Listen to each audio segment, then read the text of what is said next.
Lumbar spondylolisthesis एक ऐसी condition है जिसमें कि जो लंबर सेगमेंट होता है स्पाइन का, उसकी एक वर्टिब्रे दूसरी वर्टिब्रे के ऊपर एंटीरियरली स्लिप कर जाती है, यानी कि आगे की तरफ स्लिप हो जाती है।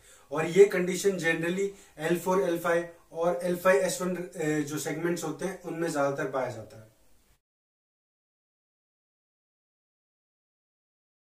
इसके दो मुख्य कारण हो सकते हैं, या तो कंजेनाइटल यानी कि जन्म से ही ये कंडीशन प्रेजेंट हो, या फिर एक्वायर्ड जिसमें कि हम लाइफस्टाइल में इसको एक्वायर कर लेते हैं डीजेनरेटिव चेंजेस की वजह से, यानी कि जो नॉर्मल वेयर एंड टेयर होता है स्पाइन का, उसकी वजह से ये एंटीरियर स्लिपिंग हो सकता है लंबर सेगमेंट्स में।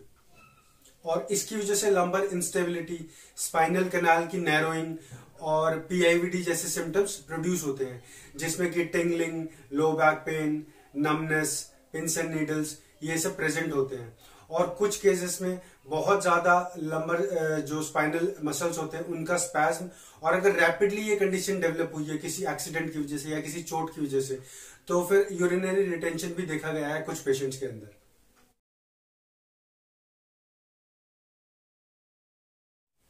डायग्नोसिस इसका बहुत इजीली एक्सरे से हो जाता है, और जो सिवियरिटी होती है कंडीशन की वो भी इसमें नजर आती है। सिवियरिटी को हम बेसिकली 4 ग्रेड्स में डिवाइड करते हैं।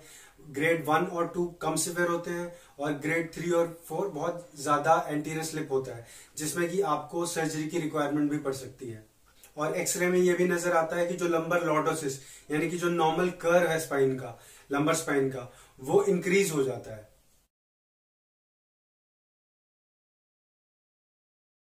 ट्रीटमेंट का एम होता है जो लॉर्डोसिस बढ़ गया है लंबर स्पाइन का, उसको ज्यादा से ज्यादा करेक्ट करना और उसको मेंटेन करके रखना। और इसके साथ साथ किस ग्रेड का एंटीरियर स्लिप है उसके ऊपर ये डिपेंड करेगा कि कंजर्वेटिव ट्रीटमेंट होगा पेशेंट का या फिर सर्जिकल इंटरवेंशन की जरूरत पड़ेगी। जैसे कि मैंने बताया कि अगर ग्रेड 1 या 2 इंजरीज हो तो उसमें उसको कंजर्वेटिव ट्रीटमेंट से भी ठीक किया जा सकता है, मैनेज किया जा सकता है।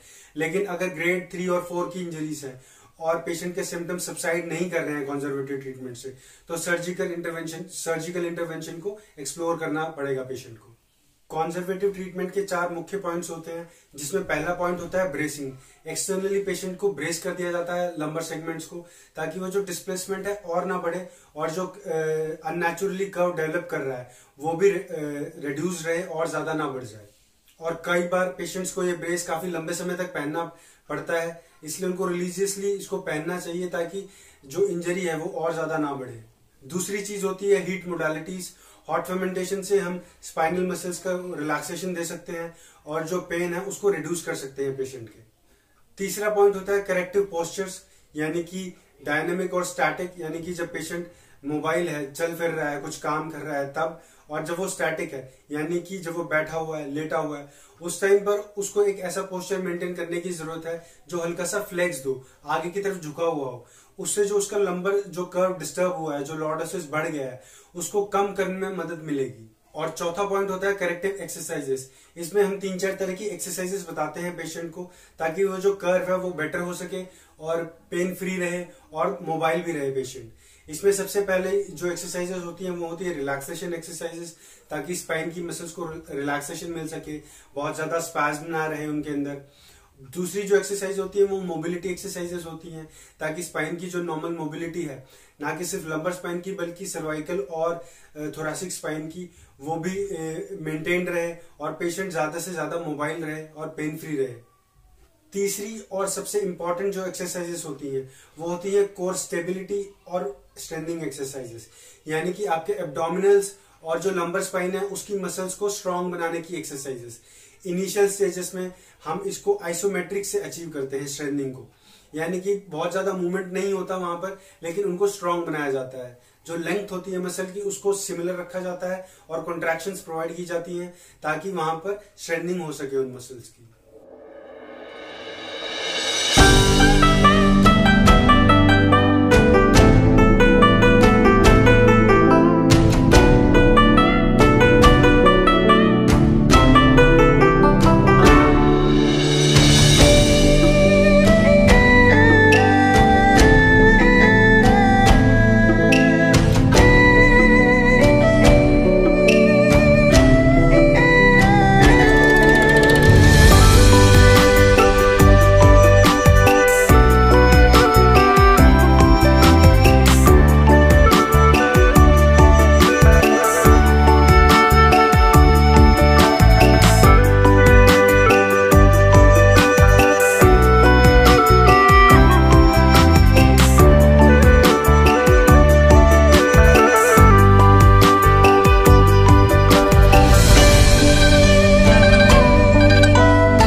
ध्यान में रखने वाली बातें ये होती हैं कि बहुत ज्यादा लॉन्ग स्टैंडिंग ना करे पेशेंट, बहुत ज्यादा लॉन्ग वॉकिंग ना करे। तो अगर उसका जॉब प्रोफाइल ऐसा है तो उसको रेस्ट लेना चाहिए वहां से। अदरवाइज कई केसेस में ऐसा देखा गया है कि फ्रैक्चर्स भी हो जाते हैं लॉन्ग स्टैंडिंग या वॉकिंग की वजह से।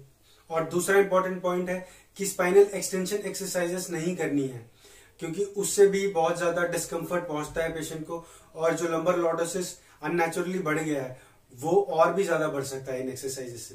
तो इन एक्सरसाइजेस को, जैसे मैकेंजी अप्रोच होती है, इनको अवॉइड करना चाहिए हमें शुरुआत में।